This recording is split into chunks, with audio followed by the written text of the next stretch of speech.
Page Halacha Yomi, page 90. Halachot of Mochek. Mochek is the Melacha 33. Erasing. Melacha Mochek was done in the Mishkan.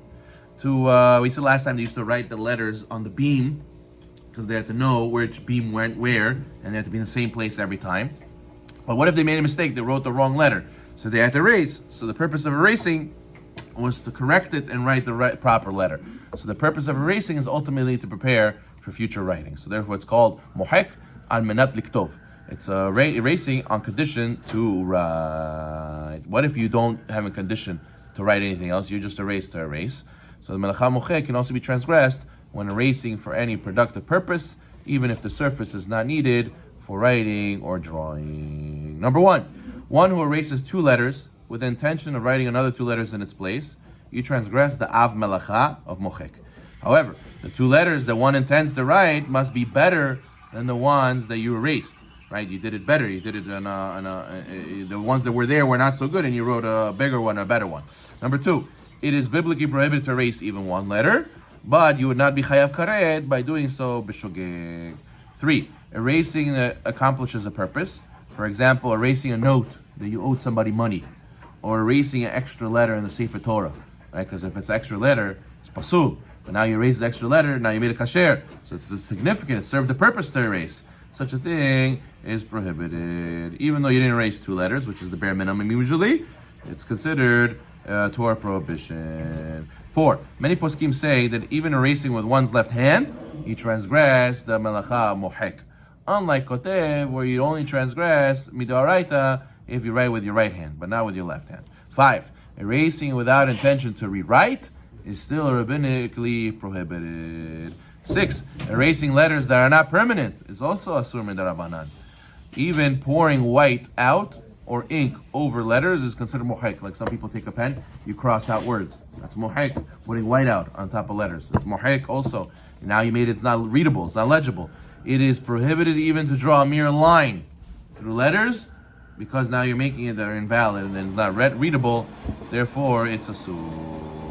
What about letters on food? Right? Sometimes the cookies, they have the brand on the cookies. Or sometimes you have a cake that has icing on it. It says happy birthday. Number 8, words that are made of icing on a cake may be cut or broken with a knife or one's hand. And it's not an issue of mochek. However, it's preferable to break it using your mouth. You should cut the piece around the letters, and only when you bite it, you should break it. 9, if the writing is part of the food itself, like the writing on a cookie, where the letters and the designs are impressed or embossed into the dough. Oreos say Oreo on it. And when you eat it, you're breaking the letters. He says it is permitted to break apart the cookie even with your hands.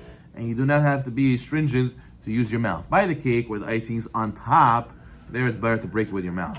When it's embossed, it's imprinted in the cookie, there it's permitted to break it with your hands. Similarly, it is permitted to cut or break bread, biscuit, or cake that is formed into the shape of a figure. Let's say it makes a design that shows a picture of a guy with a hat, whatever it is, the cookie. And you break the cookie, you broke the picture, it's also mutar. 10.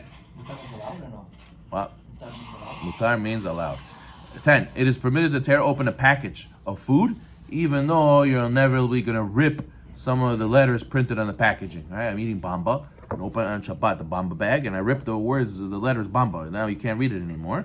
It's mutar. However, if possible, it's preferable to rip around the letters, but even if you do, it is permitted. 11. Let's say I had writing, I was going to forget. I'm a forgetful person. I gave a speech, so I wrote down some pointers on my hand.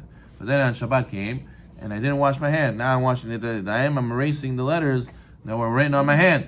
11. One may wash his hands on Shabbat. Even though you have writing on your hand, it will come to be erased. However, one should not dry his hands with a towel, since rubbing the towel on his hands, he will directly erase the ink. If your hands are dirty because you have blotches of ink or soot on your hands, you have some, when you do mangal, sometimes the ashes go on you and your hands, it makes it black, right? All these things are permitted to wash, to scrub and dry.